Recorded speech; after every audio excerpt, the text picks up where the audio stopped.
কঙ্গনা রানাওয়াত আর করণ জোহরের ঝগড়া কি কোনোদিন মিটবে, নাকি এই মুভি মাফিয়া বনাম আউটসাইডার লড়াই চলতেই থাকবে? কঙ্গনা রানাওয়াত মানেই সোজাসাপটা কথা আর একরাশ বিতর্ক।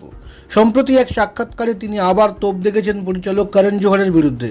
কঙ্গনাকে যখন জিজ্ঞেস করা হয় তার বায়োপিক তৈরি হলে সেখানে ভিলেন কে হবে, তিনি বিন্দুমাত্র না ভেবেই করণের নাম নিয়েছেন। তার অভিযোগ, কঙ্গনার পোশাক থেকে শুরু করে ইংরেজি বলার ধরন সব কিছু নিয়ে করণ নাকি ঠাট্টা তামাশা করেছেন।